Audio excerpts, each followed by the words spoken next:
Investment in securities are subject to market risk. Please carry out your due diligence and read all the related documents carefully before investing. Channel को subscribe करना ना भूलें और हमारे ताज़ा video सबसे पहले देखने के लिए बेल आइकन को दबाएं।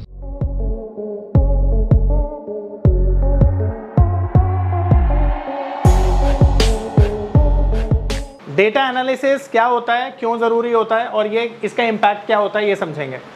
तो देखो, जो मार्केट है ना, मार्केट में डेली बेसिस पर डेटा आते हैं, मंथली बेसिस पर डेटा आते हैं, क्वार्टरली बेसिस पर आते हैं, ईयरली बेसिस पर आते हैं।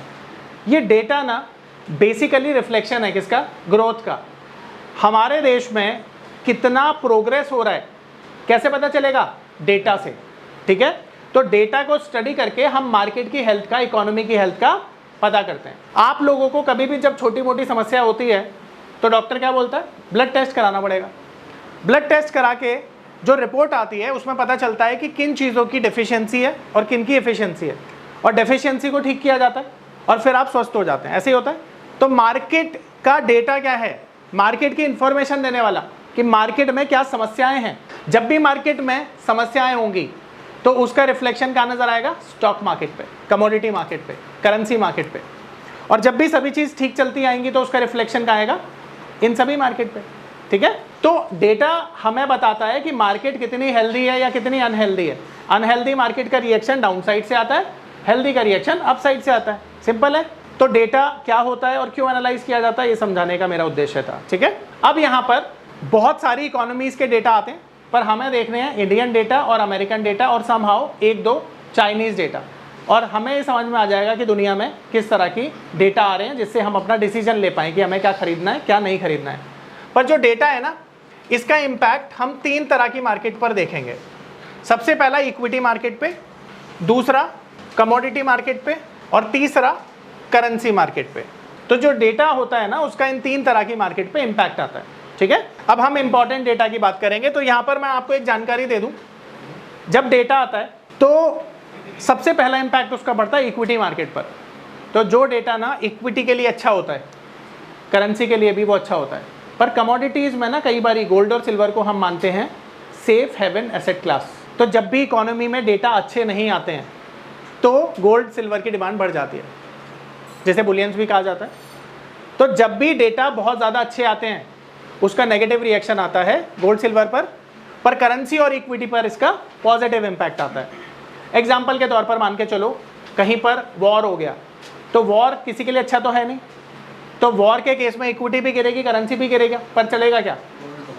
Commodity, specially gold. ठीक है, मान लो महंगाई के डेटा आ रहे हैं, बुरे आ रहे हैं, तो क्या चल जाएगा? गोल्ड चलेगा, क्योंकि गोल्ड को हम क्या मानते हैं? इन्फ्लेशन अगेंस्ट हेज भी मानते हैं। आ रही मेरी बात समझ में? तो जब भी हालात बुरे होते हैं ना, कमोडिटी में स्पेशली गोल्ड जो है ऊपर जाता है, और जब हालात अच्छे होते चले जाते हैं तो इसका इम्पैक्ट नेगेटिव आता है, यानी उसमें प्रॉफिट बुकिंग कब आएगी? जब डेटा अच्छे आ जाएंगे। ठीक है, तो अब यहाँ पर हम देखेंगे डेटा। तो सबसे पहला डेटा जो है ना, उसका नाम है रिटेल सेल्स। ये रिटेल सेल्स का डेटा आता है अमेरिका में। ठीक है, अभी हम यूएसए के डेटा देखेंगे। ठीक है, सारे डेटा जो भी अभी मैं लिखूंगा सारे यूएसए के हैं। तो रिटेल सेल्स क्या होता है? रिटेल लेवल पर जो खरीदारी आप कर रहे हैं उसको हम बोलते हैं रिटेल सेल्स। मुझे एक बात बताओ, अगर आप लोगों का अच्छा बिजनेस चल रहा है और अच्छा आपका जॉब चल रही है जहाँ पे आपको किसी तरह से कोई कंसर्न नहीं है सैलरी को लेकर, पैसे को लेकर, तो आप खर्चा ज़्यादा करेंगे या कम करेंगे? ज़्यादा करेंगे। तो जब आप खरीदारी करेंगे तो क्या बढ़ेगी? रिटेल लेवल पे सेल्स बढ़ेगी। तो रिटेल सेल्स का जो नंबर है, अगर वो बढ़कर आ रहा है तो ये अच्छा माना जाएगा, गिरकर आ रहा है तो बुरा माना जाएगा। तो जब ये बढ़कर आता है तो इसे अच्छा माना जाता है, और यही अच्छा जब डेटा आता है तो इसका पॉजिटिव इम्पैक्ट कहाँ देखा जाता है? इक्विटी मार्केट पर। और नेगेटिव कहाँ देखा जाएगा? गोल्ड सिल्वर पर। ठीक है, तो इसका पॉजिटिव आना यानी बढ़कर आना एक पॉजिटिव रिएक्शन देता है। दूसरा जो डेटा है उसको हम बोलते हैं कंज्यूमर कॉन्फिडेंस। अब ये कंज्यूमर कॉन्फिडेंस का नंबर क्या होता है समझ लो। अगर कंज्यूमर जो मार्केट में खरीदारी कर रहा है वो खरीदने के लिए कितना कॉन्फिडेंट है। एग्जाम्पल के तौर पर आपके पास 1 लाख रुपए हैं और मैं बोलता हूँ यार 1 लाख रुपए आप खर्च कर दो, तो आप बोलोगे कि सर 1 लाख नहीं है, 50,000 खर्च करवा लो, 50,000 ना हमें सेफ्टी के लिए रखने हैं। पहला केस। दूसरा केस मैं बोलता हूँ यार 1 लाख खर्च कर दो, आप बोलते हो सर 1 लाख नहीं 90,000 खर्च करवा लो, 10,000 सेफ्टी के लिए रखो। दोनों केस में ज़्यादा कॉन्फिडेंस किस में था, केस 1 में या केस 2 में? केस 2 में। तो केस 2 में आप अपनी स्पेंडिंग को लेकर ज़्यादा कॉन्फिडेंट लग रहे हैं, तो इसी को कंज्यूमर कॉन्फिडेंस बोला जाता है। क्यों कॉन्फिडेंट है? क्योंकि आपको पता अगले महीने आपकी सैलरी पूरे टाइम पे आएगी, आपका बिजनेस अच्छा चल रहा है, कोई कमाई की दिक्कतें नहीं है, तो आपका सब कुछ अच्छा चलने की वजह से आप खर्चा करने में क्या है, कॉन्फिडेंट हैं। तो जब भी ये चीज़ें होती हैं तो इकोनॉमी के लिए अच्छा माना जाएगा। तो इकोनॉमी के लिए कंज्यूमर कॉन्फिडेंस का नंबर बढ़ के आ रहा है तो अच्छा माना जाएगा। और ये किसके लिए बुरा माना जाएगा? गोल्ड सिल्वर के लिए।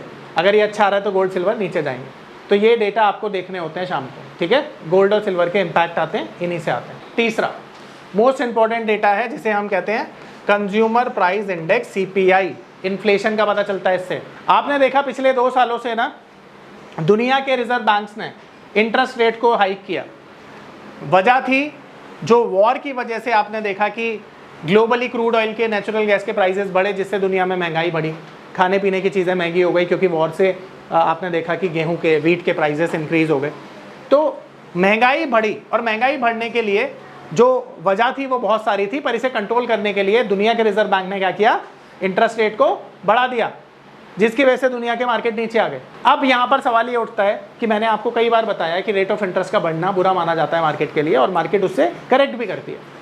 तो अब समस्या ये है कि रेट ऑफ इंटरेस्ट बढ़ने की वजह क्या होती है? CPI का बढ़ना। तो कंज्यूमर प्राइस इंडेक्स जब भी बढ़ जाएगा ये अच्छा नहीं माना जाएगा। मार्केट ये सोचने लगेगी कहीं अगली बार गवर्नर साहब इंटरेस्ट रेट ना बढ़ा दें, और जब ये बढ़कर आएगा मार्केट के लिए ये नेगेटिव रिएक्शन देने वाला होगा, तो इसका गिरना अच्छा माना जाता है। और जब ये नीचे आएगा तो क्या पॉसिबिलिटी बढ़ेगी इंटरेस्ट रेट कट करने की, और कट करेगा इंटरेस्ट रेट तो मार्केट ऊपर जाएगा ना, ये अच्छा माना जाता है। तो CPI का गिरना अच्छा माना जाएगा। ये गिरेगा तो क्या होगा, ठीक है, गोल्ड सिल्वर नीचे आएंगे, ध्यान रखना, मंथली बेसिस पर। तो अगला नंबर है अनएम्प्लॉयमेंट का। अब ये अनएम्प्लॉयमेंट बहुत बड़ा एक डेटा होता है, और कहते हैं ना इकोनॉमिक्स में कहा जाता है कि जो बेरोजगारी होती है ना, वो सभी आर्थिक समस्याओं की जड़ होती है, ठीक है, रूट कॉज होती है। तो अब अनएम्प्लॉयमेंट तो कहीं भी अच्छा नहीं माना जाएगा। तो अनएम्प्लॉयमेंट बढ़ने से क्या होगा, पैसे नहीं आएंगे लोगों पे, खर्चा नहीं कर पाएंगे, खर्चा नहीं करेंगे तो इकोनॉमी कैसे चलेगी। तो अनएम्प्लॉयमेंट क्लेम होते हैं ना जो अमेरिका के अंदर, उसके अगेंस्ट में इंश्योरेंस क्लेम किया जाता है, यानी अमेरिकन गवर्नमेंट बेरोजगारी भत्ता देती है। तो जब ये बढ़ते हैं तो वो अच्छा नहीं माना जाता है इकोनॉमी के एस्पेक्ट से, तो इसका गिरना अच्छा माना जाएगा। तो अगर अनएम्प्लॉयमेंट क्लेम गिर रहे हैं तो ये इकोनॉमी के लिए बेहतर माना जाएगा, और ये बहुत इंपॉर्टेंट डेटा होता है। तो न्यू होम सेल्स नंबर, जब भी अमेरिका में पहली बार कोई नया घर खरीदा जाता है तो उसको बोलते हैं न्यू होम सेल्स। देखो जब भी एक घर बिकता है ना, तो घर नहीं बिकता है, एसोसिएटेड बहुत सारी इंडस्ट्री को काम मिलता है। तो घर का, नए घर की बिक्री होना ये बहुत अच्छा माना जाता है, और जितना ये बढ़कर आएगा नंबर उतना इकोनॉमी के लिए बेहतर माना जाएगा। तो जब भी ये बढ़कर आएगा इक्विटी मार्केट के लिए बहुत शानदार रहता है, ठीक है। तो इसका बढ़ना एक पॉजिटिव डायरेक्शन देता है। तो ये 5 इंपॉर्टेंट डेटा हैं जो यूएस के मार्केट में आपको देखने हैं। नमस्कार दोस्तों, क्या आप स्टॉक मार्केट में शुरुआत करने का सोच रहे हैं, और क्या आपको यह समझ में नहीं आ रहा है कि आपकी शुरुआत कहां से होनी चाहिए? तो मैं आपको एक ऐसा कोर्स सजेस्ट करने जा रहा हूं जो आपकी लाइफ चेंज कर सकता है, और मैं बात कर रहा हूं NIFM का advance level of smart investor course की, जो आपकी लाइफ चेंज कर सकता है।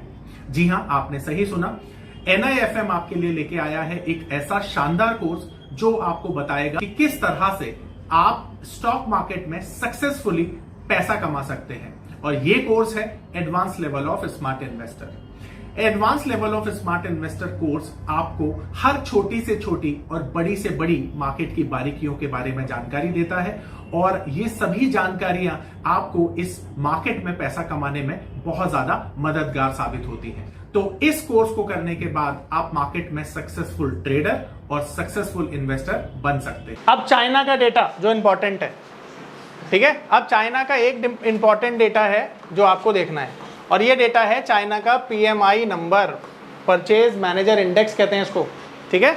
अब ये जो परचेज मैनेजर इंडेक्स है ना, ये एक ऐसा डेटा होता है जो आपको बताता है कि इकोनॉमी में जो 400 बड़े मैनेजर्स हैं जो खरीदारी कर रहे हैं उनको सर्वे किया जाता है, और सर्वे के बाद ये बताया जाता है कि उनकी खरीदारी कैसी हो रही है, डिमांड कैसी है, सप्लाई कैसी है, इन्वेंट्री कैसी है।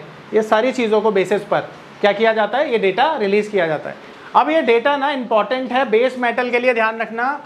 ये डेटा बेस मेटल और मेटल शेयर, मेटल के जो शेयर होते हैं ना, सेल, टाटा स्टील, इस तरह से, इसके लिए इंपॉर्टेंट है डेटा।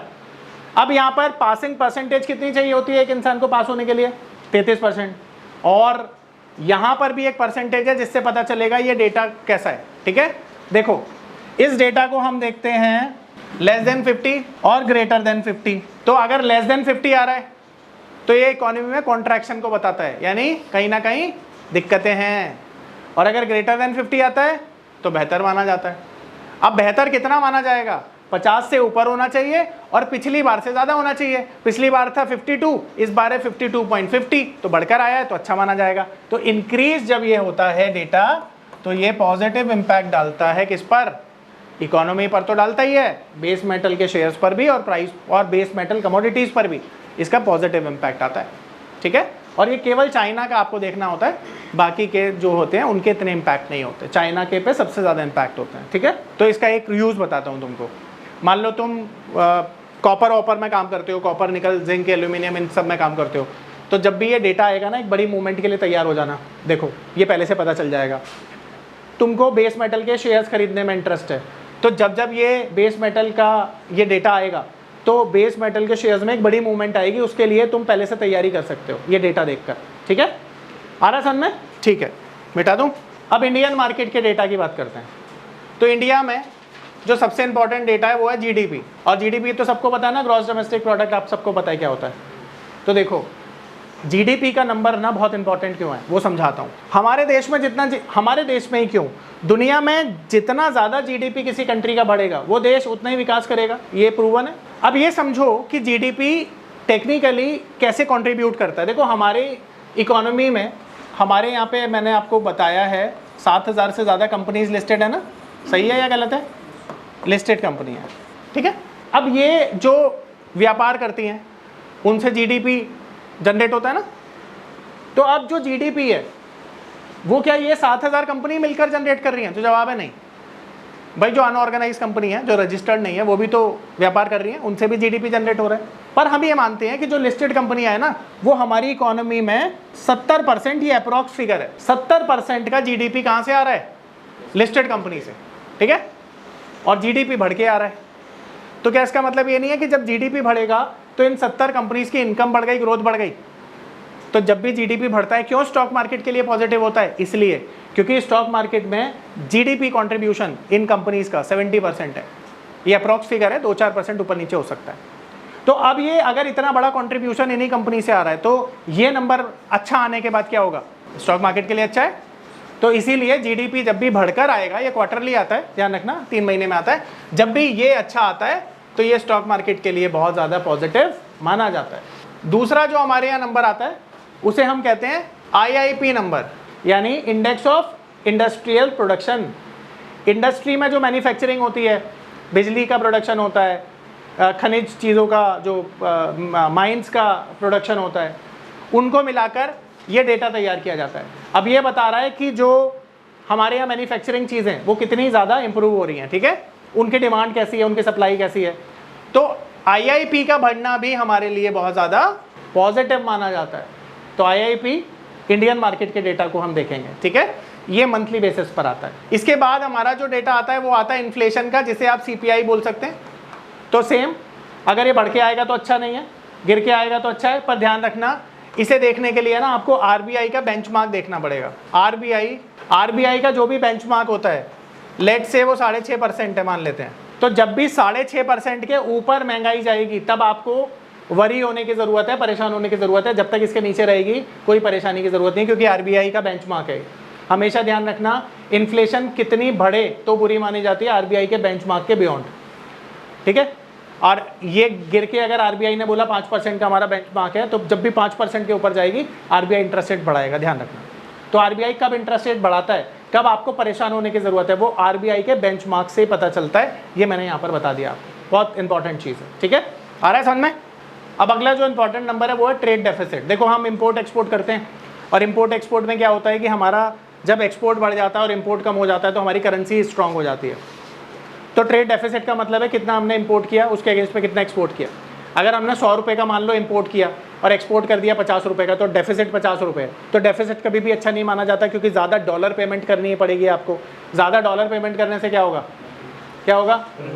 आपकी करेंसी वीक होगी, शाबाश, और उससे क्या होगा? इन्फ्लेशन बढ़ने का खतरा। तो ट्रेड डेफिसिट का नंबर जब भी नैरो आता है, जब भी ये गिर के आएगा ना, तब अच्छा माना जाएगा। यानी डेफिसिट जितना कम होगा उतना अच्छा है, मान लिया, ठीक है। तो ये दोनों डेटा जो मैंने आपको बताया अभी, अमेरिका के, इंडिया के, यही डेटा इंपॉर्टेंट डेटा है, ठीक है। इसके बाद तो इवेंट होती है, जैसे आरबीआई मीट है, ठीक है, और फेडरल बैंक की मीटिंग होती है, वो उसी में आ जाएगी। आपको ये समझना है कि इन सभी डेटा को आप कहाँ देख सकते हो? forexfactory.com। तो फॉरेक्स फैक्ट्री में आपको ये डेटा देखना होता है, ठीक है। वहाँ पे कैलेंडर में जाना, कैलेंडर में देख के आपको पता चल जाएगा। मैं दिखा भी देता हूँ, डोंट वरी, मैं ये दिखाता हूँ आपको। देखो फॉरेक्स फैक्ट्री कैलेंडर मैंने यहाँ पे टाइप किया, आ गया। यहाँ पे चले जाओ फॉरेक्स कैलेंडर पे, ये देखो ये आ गया। अब यहाँ पे आप आने वाले टाइम के डेटा भी देख सकते हो, ठीक है। अब जैसे देखो कंज्यूमर कॉन्फिडेंस ये आ गया, यूएसए का डेटा, तो जब ये आएगा बहुत इंपॉर्टेंट होगा, ठीक है। तो आप देख लो ये आ चुका है इनफैक्ट 25 तारीख को, ठीक है। अब आने वाला डेटा आप देख सकते हो, जब भी आएगा, ये देखो अनएम्प्लॉयमेंट का क्लेम आएगा। तो इससे आप देख लेना, जो भी इंपॉर्टेंट डेटा मैंने आपको बताए हैं वो यहाँ से पता चल जाएंगे, forexfactory.com, ठीक है। नमस्कार दोस्तों, मैं अरविंद शर्मा आप सभी का स्वागत करता हूं हमारे स्पेशल कोर्स में जिसका नाम है पावर ऑफ नंबर्स। आपने गेम थ्योरी के बारे में तो सुना ही होगा, आपने सुना होगा एलियट वेव थ्योरी के बारे में। यह दुनिया की सबसे तीसरी ऐसी बड़ी थ्योरी है जिसे हमारी टीम ने 10 सालों की कड़ी मेहनत के साथ डिकोड कर लिया है। यानी कि यह नंबर थ्योरी इतनी पावरफुल है कि इसे करने के बाद, चाहे आप इन्वेस्टिंग करते हैं या आप करते हैं ट्रेडिंग, आपका जो अनुभव होने वाला है ट्रेडिंग और इन्वेस्टिंग के दौरान वो इतना बेहतरीन होने वाला है कि आप देखेंगे कि आप मार्केट से हर रोज पैसा कमाएंगे, हर दिन पैसा कमाएंगे। ये पावर ऑफ नंबर थ्योरी इतनी बेहतरीन थ्योरी है कि इसे करने के बाद आप एक अलग अनुभव करेंगे और आपको लगेगा कि शायद इसी चीज की आपको तलाश थी। बहुत सालों की ट्रेडिंग के बाद, इन्वेस्टिंग के बाद आपको शायद ऐसे प्रोडक्ट की जरूरत थी जो मार्केट में आपको वो कॉन्फिडेंस दे पाए, जिस कॉन्फिडेंस के साथ आप रोज पैसा कमा पाए और जितना आप चाहें उतना पैसा कमा पाए। तो हमारी ये जो पावर ऑफ नंबर थ्योरी है, ये आपको आपकी सभी इच्छाओं को पूरा करने के लिए है। और आप देखेंगे कि इस थ्योरी को करने के बाद जो आपका कॉन्फिडेंस है, आपकी जो एक्यूरेसी है, आपकी जो क्षमताएं हैं मार्केट से पैसा कमाने की, वो बहुत ज्यादा बढ़ जाएंगी। और आप देखेंगे कि जो आपने आज से पहले अनुभव नहीं किया था अपनी ट्रेडिंग के दौरान या इन्वेस्टमेंट के दौरान, आप इतना बेहतर अनुभव करेंगे इस कोर्स को करने के बाद।